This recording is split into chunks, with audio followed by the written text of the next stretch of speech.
Señor, delante de ti estamos, Señor, delante de tu presencia estamos. Un nombre sin igual, un nombre, Señor, que es sobre todo nombre, un nombre que merece la gloria por los siglos de los siglos. Y nosotros, tus hijos, estamos aquí congregados, Señor, para poder alabarte, para poder honrarte, para poder glorificarte, Señor. Haz de tu palabra, Señor, un quebrantamiento en nuestras vidas para que podamos ser transformados por medio de ella, Señor. Haz que, Señor, tu palabra sea eficaz en nuestros corazones de tal manera, Señor, que de aquí podamos entender, Señor, cuáles son tus propósitos para nuestra vida. Padre, a ti te lo pedimos, a ti te encomendamos, Señor, este tiempo, porque queremos, Señor, ser fiel a tu palabra, exponer lo que en ella dice, Señor, y que no haya pensamiento humano, Señor, que no haya pensamientos basados en la carne, sino que, Señor, sea tu palabra expresada con fidelidad, Señor. En el nombre de Cristo Jesús te lo pedimos. Amén. Muy bien, tomamos asiento y qué bueno poder compartir de esta manera, juntos como congregación, juntos como iglesia, disfrutar de un tiempo en el cual decimos, Señor, quiero ser más como tú. Wow. Le dijiste algo al Señor bastante interesante, ver la vida como tú, Señor, sentir como tú, pensar como tú. A veces alguien ha dicho que el tiempo más mentiroso que tenemos es en el tiempo de alabanza. Decimos cosas que a veces no cumplimos. Entonces cuando le decimos al Señor, Señor, quiero ser más como tú, tenemos que estar dispuestos a ser como Él. A realmente entregarnos plenamente hacia Él para poder vivir de esa manera, viendo la vida como Él la ve, haciendo las cosas que Él hace. Imagínate si fuésemos así todos los días de nuestras vidas, o si procuráramos todos los días caminar de esta manera. Creo que tendríamos una sociedad cambiada, transformada, porque viviríamos como Cristo vivió, y fue lo que Él hizo. Transformó una sociedad, transformó una generación, generaciones y generaciones hasta el día de hoy, porque un hombre caminó como era digno de caminar. Quiero en esta mañana que juntos vayamos al libro de los Hechos, para pensar y meditar allí en la palabra de Dios, conforme lo que Lucas, el autor del libro de los Hechos, narró y nos dejó escrito allí para que nosotros podamos entender y nos dejó ejemplo para que podamos vivir de esto. Lucas le escribe a Teófilo una carta para contarle cómo se vivía la iglesia y de qué manera tenían que vivir ellos los cristianos también en el lugar donde estaban. Le escribe a Teófilo y dice, he tratado de juntar y recopilar toda la información para que tengas el mayor contenido posible. Y así Dios lo quiso también, lo inspiró a Lucas y lo ayudó a Lucas para que pudiera compilar todo en este libro y que pudiera ser de tal bendición a Teófilo y también pudiera ser de tal bendición para nosotros que podamos tomar ejemplo de acá y vivir de esta manera. Hechos capítulo 4. Recuerda el capítulo 1 nos habla acerca de la llegada del Espíritu Santo, de la elección de los apóstoles. El capítulo 2 acerca de la venida del Espíritu Santo. El capítulo 3 empieza ya a explotar la iglesia de tal manera que empiezan a hacer milagros. Hay personas que se convierten, que creen, porque el Espíritu de Dios está sobre las personas y lo ha transformado de tal manera que ellos anuncian el mensaje de salvación a otros y creen.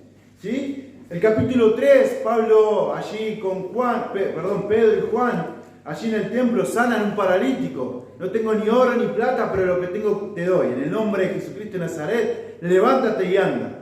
El paralítico se levanta y empieza a ver un discurso de Pedro y empieza a ver convertidos y más se convierten y más creen y más se acercan a Dios. Sin embargo, esta situación le causó un cierto problema a Pedro y a Juan. Y llegamos al capítulo 4, donde vamos a ver a Pedro y Juan en esta situación. En una situación bastante complicada para ellos, pero que iba a ser algo habitual después en sus vidas. Y lo fue durante varios siglos en la vida de los creyentes. Dice así la palabra de Dios en Hechos capítulo 4. Hablando ellos al pueblo, vinieron sobre ¿quiénes ellos? Pedro y Juan. Vinieron sobre ellos los sacerdotes con el jefe de la guardia del templo y los saduceos, resentidos de que enseñasen al pueblo y anunciasen en Jesús la resurrección de entre los muertos. Y le echaron mano y los pusieron en la cárcel hasta el día siguiente, porque ya era tarde. Pero muchos de los que habían oído la palabra creyeron, y el número de varones era ¿de cuánto? 5.000, ¿sí? De 5.000. Aconteció al día siguiente que se reunieron en Jerusalén los gobernantes, los ancianos y los escribas, y al sumo sacerdote Anás y Caifás y Juan y Alejandro, y todos los que eran de la familia de los sumos sacerdotes. Y poniéndolos en medio le preguntaron: ¿con qué potestad o en qué nombre habéis hecho de vosotros esto? Entonces Pedro, lleno del Espíritu Santo, le dijo: gobernante del pueblo y anciano de Israel, puesto que hoy se nos interroga acerca del beneficio hecho un hombre enfermo, de qué manera haya sido sanado, sea notorio a todos vosotros y a todo el pueblo de Israel, que en el nombre de Jesucristo de Nazaret, a quien vosotros crucificasteis y a quien Dios resucitó de los muertos, por él este hombre está en vuestra presencia sano.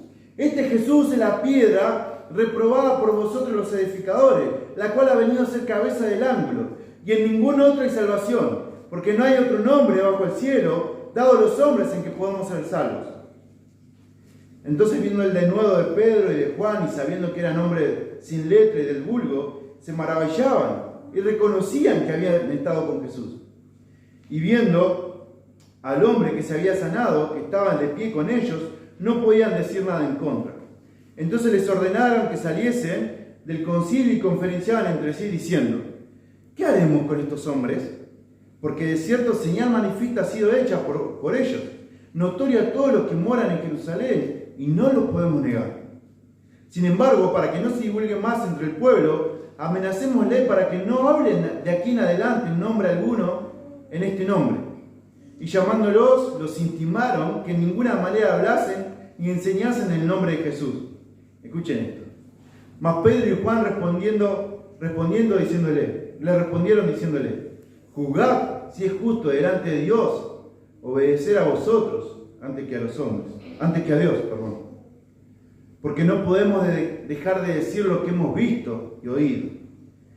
Ellos entonces le amenazaron y le soltaron, no hallando ningún modo de castigarle por causa del pueblo, porque todos glorificaban a Dios por lo que había hecho, ya que el hombre a quien se habían hecho este milagro de sanidad tenía más de 40 años. Bien, Lucas narra este hecho de Pedro y Juan, nos pone en un contexto en el cual nosotros podemos ver que después del milagro del paralítico trae problemas. El problema quizás no era tanto la sanidad, el problema era lo que ellos estaban enseñando, lo que ellos estaban proclamando. ¿Qué proclamaban? Acerca de la resurrección. Cristo le dijo: bueno, en el postreros días resucitaremos y estaremos en gloria con Cristo. Seremos arrebatados y llevados con Él. Seremos transformados y llevados a la presencia de nuestro Señor. Hay una resurrección. Sin embargo, había muchos que no creían en esto. Había muchos que no entendían esto porque creían que no había resurrección, que todo se quedaba allí. Este grupo era de los saduceos. Ellos creían que no existía la resurrección. De hecho, habían tenido conflicto con Jesús por este tema.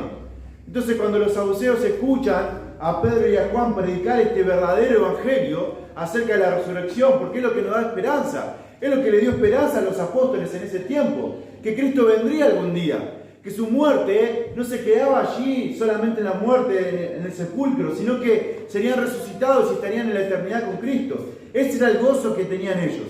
Esa era la motivación por la cual predicaban sin temor alguno, sin tener miedo, porque sabían que Cristo vendría o lo resucitaría. Y eso es lo que motiva a muchos hoy a seguir predicando el Evangelio.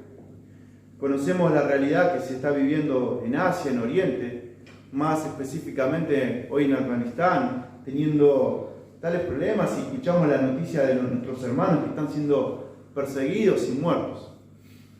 Hermanos, muchos de ellos fueron a esos lugares siendo conscientes de que su vida estaba en peligro.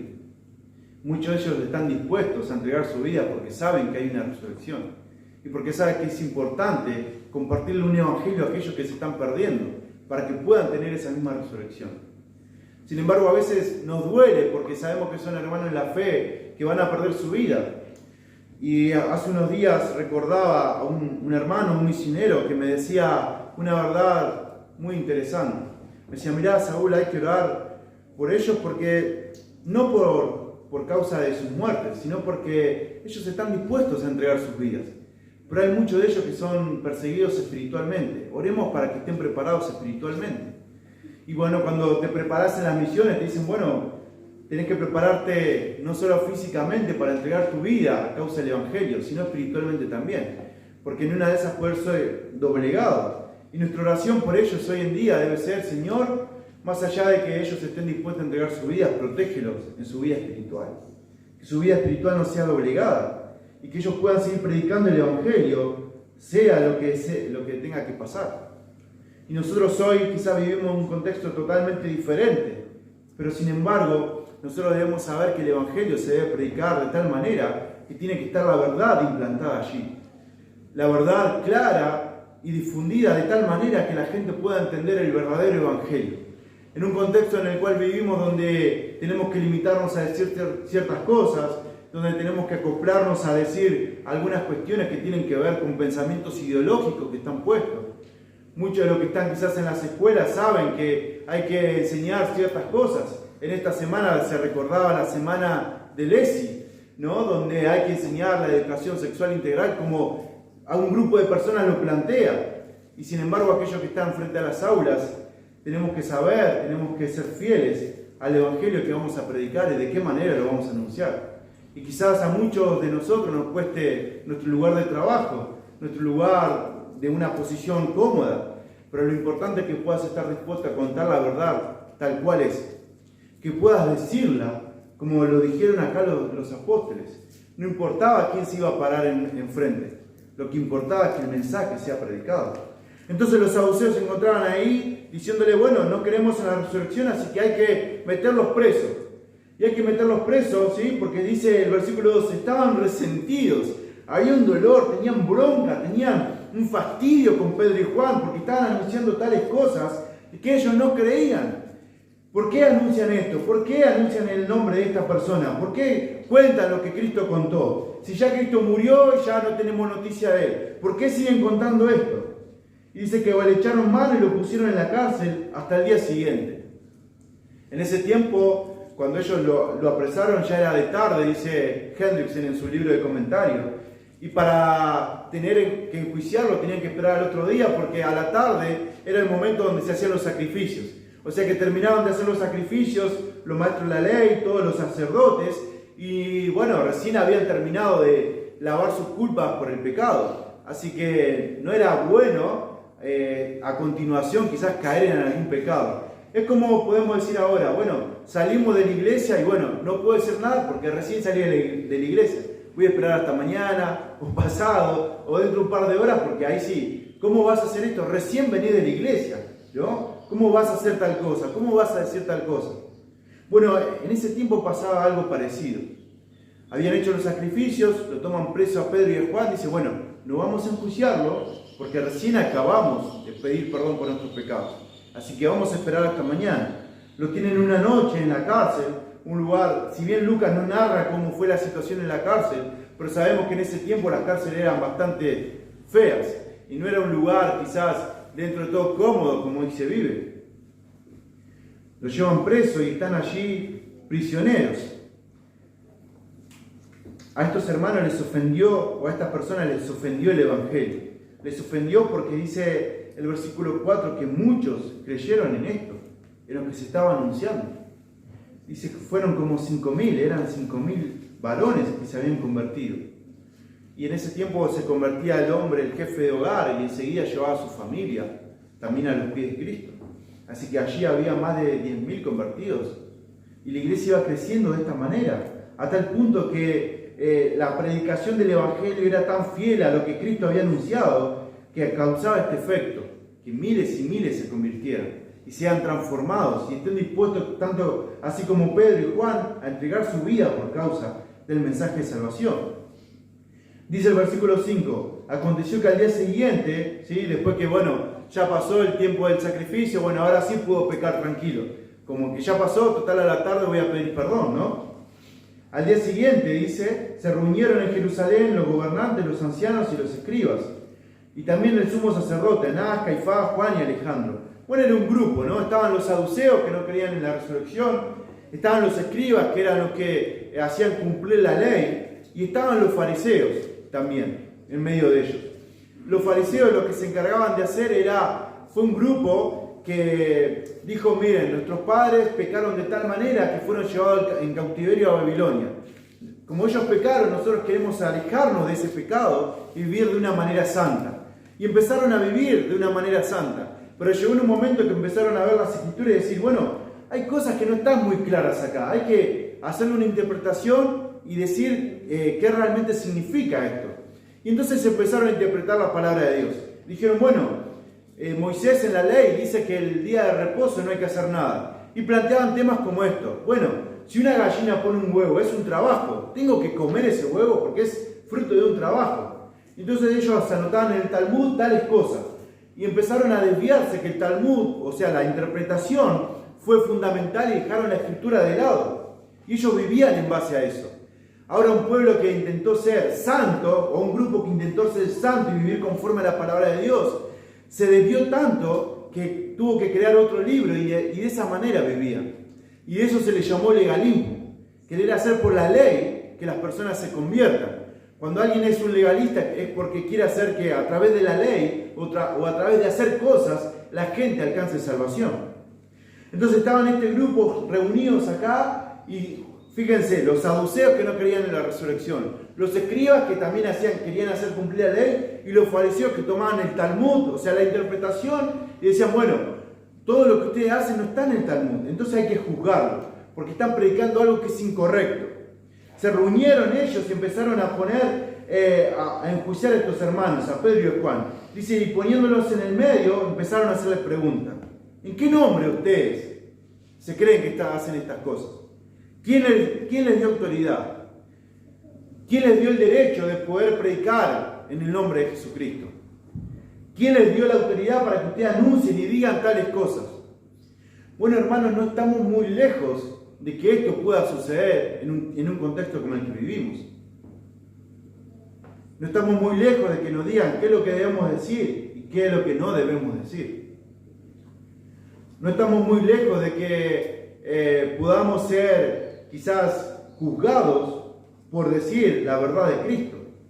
Vivimos en un contexto de intolerancia donde decir algo pareciera que ofende a los demás. Y el Evangelio va a ofender siempre, porque cuando planteas el Evangelio, planteas la cuestión del pecado y a nadie le gusta que le digas que ha cometido pecado, ni siquiera a nosotros, los hijos de Dios. Cuando nos juzgan porque hemos pecado, nos duele y nos molestan que los demás hagan esto. Imagínate a aquellos que no tienen el Espíritu Santo, no tienen a Dios, que viven en un mundo perdido y perverso. Cuando les anunciamos la verdad, ¿cómo será?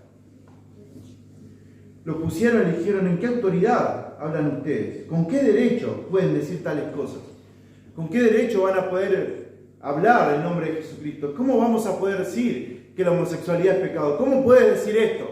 Si ya sabemos que en el contexto que vivimos, esto es normal. Están negando la realidad. Y quizás seamos censurados, quizás seamos corridos de nuestros empleos, quizás seamos rechazados por la sociedad. Y hay que estar dispuestos a pagar este precio. Pedro y Juan estaban allí siendo juzgados por esta realidad, por predicar el Evangelio, por anunciar la verdad tal cual era. Y había hombres que se creían que tenían esta autoridad y que podían ellos mismos, desde su autoridad, poder elegir qué era la verdad y qué no era la verdad. Sin embargo, Pedro y Juan están anunciando la palabra de Dios conforme a lo que caminaban con Jesucristo, a lo que el Espíritu Santo también le decía. Y miren lo que dice el versículo 8, perdón. Entonces Pedro, lleno del Espíritu Santo, le dijo tales cosas. Vemos a Pedro lleno del Espíritu Santo, teniendo presente lo que él estaba viviendo y a quién estaba sirviendo, teniendo presente quién era su Dios, teniendo presente quién respaldaba su vida. Hermanos, cuando venga una situación así, te quiero animar y te quiero motivar a que pienses a quién estás sirviendo. Porque aquel es el que te manda a decir tales verdades, y la verdad de Dios es el que te va a respaldar. Es el que te va a decir, tranquilo, yo estoy acá para acompañarte. Quédate tranquilo, que no importa lo que estés perdiendo, yo sigo siendo tu Dios. Y es más importante lo que yo te voy a dar que lo que el mundo te puede ofrecer. Es más importante lo que yo voy a hacer con vos que lo que el mundo puede hacer con vos. Es más importante mis planes que lo que planea el mundo hacer. Entonces Pedro, lleno del Espíritu Santo, le dijo: gobernantes del pueblo y ancianos de Israel. Su mensaje fue dirigido a estas personas.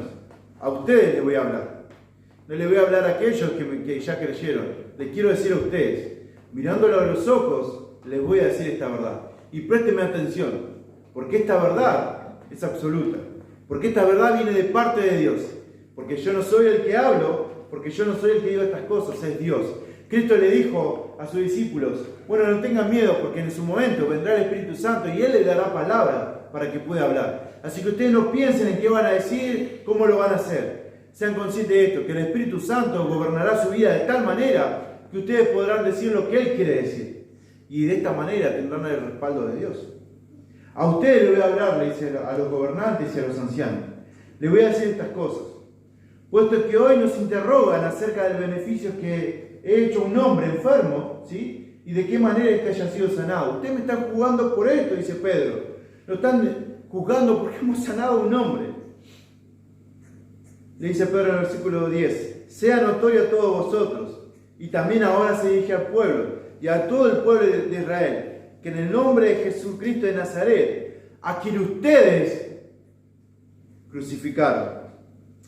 Ustedes fueron los responsables de que Cristo padeciera en la cruz del Calvario. Ustedes lo mandaron en la cruz.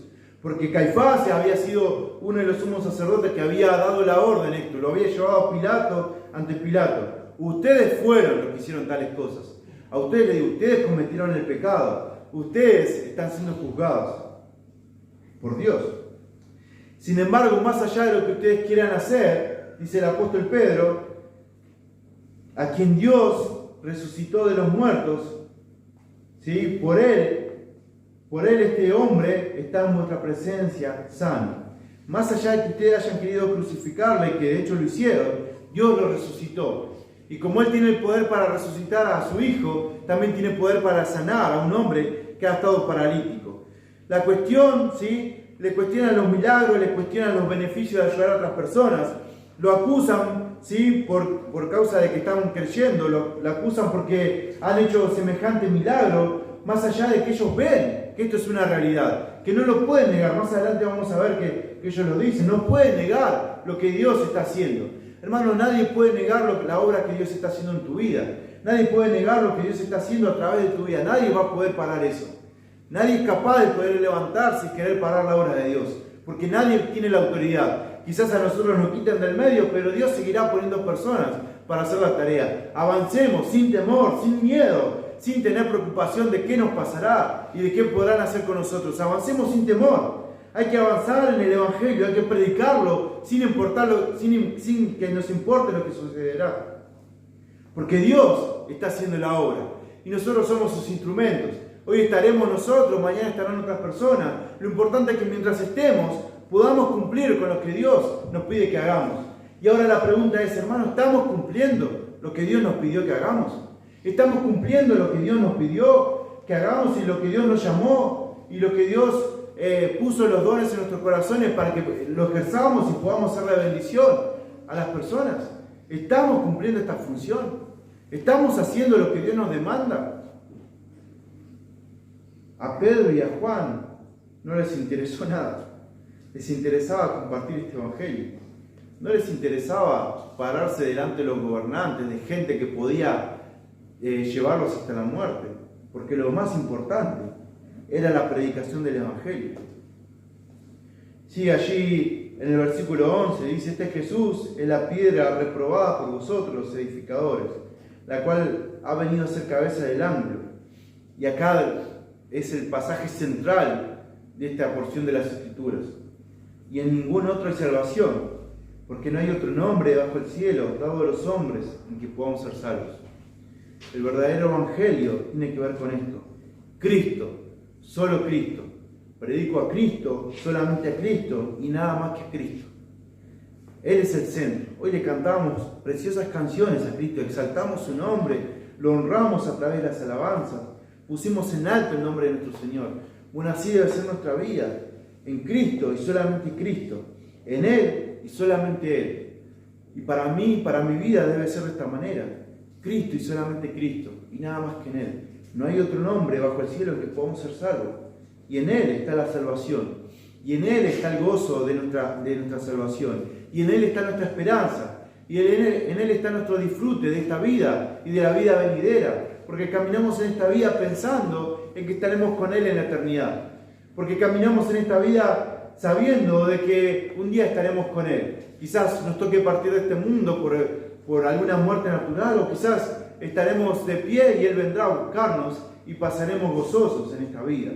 Dice el apóstol Pablo a los tesalonicenses: cuando suene la trompeta de Dios, no con voz de arcángel, con trompeta de Dios vendrá, sonará allí y seremos arrebatados con Él, no viviremos eternamente con Él. ¡Wow, hermanos, qué gozo!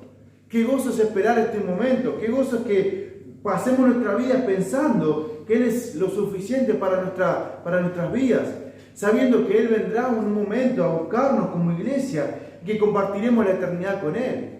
Qué gozo es saber que estamos viviendo por Él, más allá de todas estas cuestiones.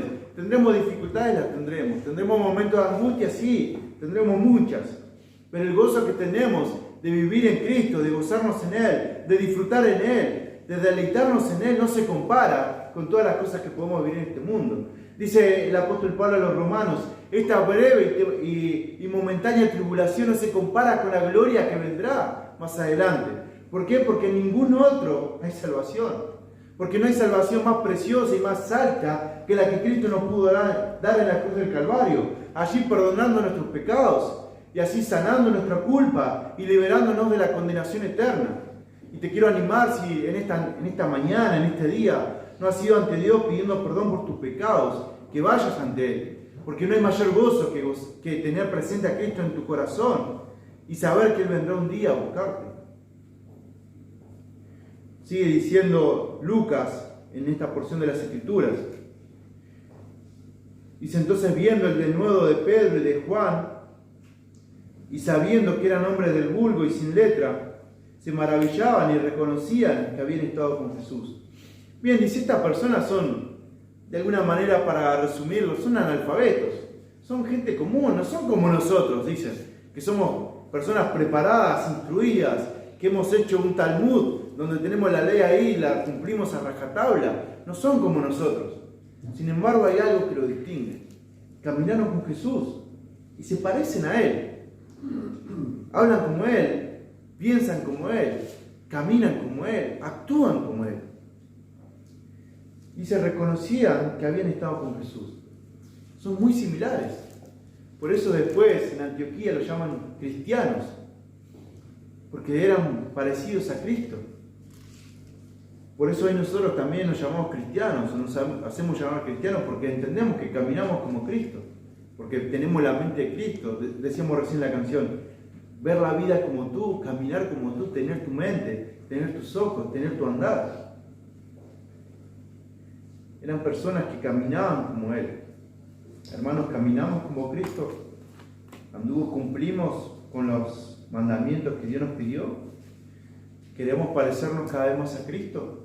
Queremos imitar a Cristo en las cosas que vivimos, en las cosas que hacemos. Queremos disfrutar de Él, queremos parecernos a Él en nuestro estilo de vida.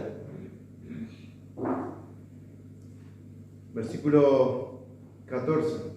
Y viendo al hombre que había sido sanado y que estaba en pie con ellos, no podían decir nada en su contra. Entonces les ordenaban que salieran, ¿sí? Conferenciaban entre sí. Y acá empieza el dilema. Bueno, ¿qué vamos a hacer con estos hombres? ¿Qué le vamos a hacer? Bueno, dice uno, es notorio que no podemos condenarlos a muerte porque la gente ha reconocido que ellos caminan como Cristo y que es un milagro y que no hay manera, y que no hay acusación válida para poder hacer una condenación, ni siquiera ponerlos en prisión. Bueno, dice uno, lo que vamos a hacer es vamos a amenazarlos. Vamos a decirles que si siguen hablando en el nombre de Cristo, que siguen pronunciando estas cosas, le vendrá un castigo a cada uno de ellos. Entonces lo llaman a Pedro y a Juan y le dicen, bueno, miren, ustedes no pueden hablar más en nombre de Jesús. No pueden decir más estas cosas. No pueden hablar más acerca de estas cuestiones. No tienen que callarse. No pueden omitir palabra alguna sobre Jesucristo. Ya basta, cállense. Si no, le vendrá consecuencia. Bueno, en países esto es una moneda corriente. Hablar de Cristo es una cuestión de prisión. De hecho, en los países de Asia, como Nepal, India, a muchos les cuesta años de prisión, a muchos les cuesta ser despojados de sus hogares. En Pakistán, muchos son muertos por causa de pronunciar este evangelio. Decís si es pena de muerte, está legislado de que si hablas de Jesucristo es pena de muerte. Nosotros quizás no llegamos a ese punto, pero la pregunta que nos debemos hacer es si realmente estamos predicando más allá de que tenemos la libertad. Si estamos anunciando el evangelio más allá de que hoy gozamos esta libertad por este tiempo. Lo amenazaron, le dijeron todas estas cosas, y en el versículo 19, Pedro no deja de sorprendernos. ¿Se acuerdan de Pedro, este que lo negó 3 veces a Jesús? Este que le cortó la oreja a Malco, este que era de un temperamento fuerte, que huyó, ¿sí? Cuando Jesucristo estaba en la cruz, se escondió, que se escondía porque tenía miedo. Ahora miren lo que dice Pedro. Versículo 19, mas Pedro y Juan le respondieron diciéndoles, juzgad si es justo delante de Dios, obedecer a vosotros antes que a Dios. Parafraseando esto, miren hermanos, no importa lo que ustedes digan, nosotros vamos a hacer lo que Dios nos ha pedido que hagamos. Dice ellos, entonces le fueron amenazando. Versículo 20 dice, porque no podemos dejar de decir lo que hemos visto y lo que hemos oído. No solamente no le vamos a obedecer en lo que usted nos pide, sino que no podemos dejar de decir estas cosas. Lo que he vivido, lo que Cristo hizo en mí, no lo puedo dejar de decir. Anoche en la reunión de jóvenes nos compartía Sergio y Nancy y decían, Dios ha hecho una obra tan maravillosa en nuestras vidas que es necesario compartirla, porque otro también tiene que experimentar lo mismo. Dice, mire, no vamos a dejar de decir lo que hemos visto y oído, porque hemos visto a Cristo, lo hemos oído, hemos disfrutado y estamos gozando de la salvación. No lo vamos a hacer, no vamos a dejar de decir esto, porque tenemos el Evangelio para compartirlo. Dice el versículo 21, ellos entonces le amenazaron y le soltaron, no hallando ningún modo de castigarle. No había manera de apresarlos, porque Dios estaba ahí acompañándolos. Dios estaba allí disponiendo de sus vidas para respaldar lo que ellos estaban diciendo. Hermanos, el temor nos hace retroceder, el temor nos hace paralizarnos. Pedro y Juan se pudieron parar frente a las autoridades y decir, miren, por más que me digan esto, yo voy a seguir anunciando. Por más que me amenacen de cárcel, por más que me amenacen de que me escracharán en las redes sociales, aparecerá mi foto ahí como alguien intolerante, como alguien que dice otra cuestión que no es lo que nosotros estamos queriendo decir. No me importa. Igual predicaré el Evangelio. Igual anunciaré las buenas obras. Igual anunciaré la palabra de Dios. Pese lo que pese. Quiero terminar con esto leyendo del versículo 29 al 31, porque esto no queda acá. Porque más allá de que nosotros podamos tener estas cuestiones y ver que ellos fueron perseguidos, que ellos fueron quizás amenazados, bueno, después de esto, de que los soltaron, uno dice, bueno hermanos, vamos a calmarnos y vamos a tratar de hacer las cosas de otra manera. Vamos a buscar ser estrategas, de ver la manera de predicar el Evangelio. Sin embargo, miren lo que dice este pasaje. Y esto tiene que detonar nuestra mente. Pedro y Juan vuelven y le cuentan a los hermanos lo que había sucedido y cómo hablaron y cómo Dios los respaldó. Y entonces los hermanos empiezan a alabar a Dios y empiezan a orar a Dios. Y dicen estas palabras así, ahora Señor, mira sus amenazas y conceda a tus siervos que no les pase nada malo, que nos escondamos y que la ley no nos diga nada. ¿Dice eso? No. Señor, conceda a tus siervos que con todo denuedo hablen tu palabra. Señor, no solamente no nos vamos a callar, vamos a hablar mucho más aún. Vamos a ir por más. Vamos a anunciar mucho más de lo que estas personas nos amenazaron. Hoy sanamos un paralítico, mañana nos pararemos frente a la gente y le predicaremos. Y eso fue lo que hicieron. Y Lucas narra en diferentes oportunidades, y los que se convirtieron eran 5.000, 4.000, 2.000, 3.000 personas. El poder del Evangelio, cuando es proclamado con personas que no tienen temor, causa este efecto. Y estos hombres oran de esta manera, Señor, no nos importa lo que nos pueda pasar. Ahora danos aún más denuedo, más pasión, más compromiso a la hora de predicar tu palabra. No solamente que no vamos a tener miedo, sino que lo vamos a hacer ahora con una mejor calidad, con mayor compromiso en la palabra de Dios. Dice el versículo 30, mientras extiendes tu mano para que se hagan sanidades, señales y prodigios mediante el nombre de tu Santo Hijo Jesús. Seguiremos haciendo esto. Y cuando hubieron orado, el lugar en el que estaban congregados tembló y fueron llenos del Espíritu Santo y hablaban con denuedo la palabra de Dios. Esto es la iglesia primitiva. Esto es la iglesia que Dios quiere que seamos. Una iglesia sin temor, una iglesia que predica más allá de lo que puede suceder. Una iglesia que está apasionada por la palabra de Dios. Una iglesia que se esfuerza, una iglesia que entrega de todo de sí para poder alcanzar otras vidas. Una iglesia que se cansa. Y vemos hermanos y conocemos hermanos de nuestra congregación que van, vienen, se esfuerzan, dan al 100%, al 200% de sí mismos para poder alcanzar a otros. Gente que va y busca chicos a un lugar, a otro, les lleva, el tiempo de pandemia iban y llevaban cosas, predicaban, buscaban estrategias, no importaba lo que pasaba, había que predicar el Evangelio. Hermanos, estos hermanos son dignos de honra, son dignos de que los aplaudamos porque están haciendo lo que Dios nos pidió que hagamos. Ahora es nuestra responsabilidad acompañar a aquellos que están haciendo esa tarea. Hermanos, como iglesia tenemos que vivir de esta manera, sin temor, sin temer lo que puede llegar a pasar. ¿Sabes por qué? No porque somos los guapitos de la sociedad, sino porque somos hijos de Dios y tenemos a un Dios que es soberano y que está guardando nuestras vidas. Y que guarda espiritualmente, ya sea que pase lo que pase, sea que tengamos que pasar por cárceles, que tengamos que pasar por persecución, Dios guardará nuestras vidas. Lo hizo con nuestros hermanos. De hecho, Pedro, Juan, fueron mártires. Terminaron crucificados, decapitados, apedreados, aserrados. Pero sin embargo tuvieron una esperanza mucho más gloriosa. Ellos fueron capaces de predicar sin temor. Fueron capaces de llevar el Evangelio a los lugares más recónditos de la tierra. Porque tuvieron esa esperanza de que Cristo estaba acompañándolos y que no importaba lo que sucediera con ellos. Hermano, no importa lo que pueda suceder. Te quiero animar que vayas y que prediquemos, que vayamos y prediquemos de esta manera. Que vivamos como vivió la iglesia primitiva.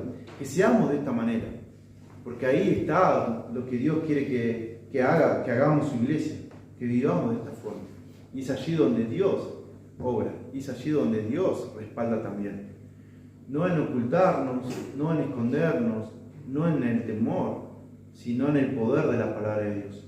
Yo tengo las Escrituras, tengo el poder de Dios en mis manos para compartirlas con otros. Que transforma vidas, que cambia realidades, que cambia sociedades, que cambia familias, que cambia hogares. Y la debo compartir sin temor de lo que pueda llegar a pasar. Te quiero animar a que te pongas de pie. Inclinemos nuestros rostros y vamos a terminar orando. Vamos a decirle al Señor que Él pueda darnos este denuedo de hablar con su palabra. Y con este denuedo podamos predicar sin temor de lo que pueda llegar a pasar. Dios respaldará tu vida. Dios acompañará tu caminar. Dios es el que está ahí. Lo que tenemos que hacer nosotros es tomar su palabra y anunciarla hasta lo último de la tierra. Amado Dios y Padre, te queremos dar las gracias porque, Señor, tú nos motivas a que podamos vivir de tal manera, Señor, que al predicar de tu palabra, más allá de las consecuencias, tu palabra sea, Señor, expandida por todos los lugares y que pueda transformar vidas, Señor. Danos, Señor, el valor, danos el denuedo, Señor, para que podamos hacerlo de esta manera. Padre, gracias, Señor, por nuestros hermanos que están, Señor, predicando tu palabra en lugares, Señor, en donde nosotros hoy no estamos, poniendo en riesgo su vida, la de su familia, para que tu palabra sea predicada. Señor, guardad, Señor, su vida física, pero su vida espiritual también, Señor. Acompañarlos en este tiempo. Y si van a entregar sus vidas, Señor, por causa de ti, Padre, que puedan glorificarte, incluso hasta la muerte. Señor, disponemos todo en tus manos. Te queremos agradecer por este tiempo. En el nombre de Jesús. Amén.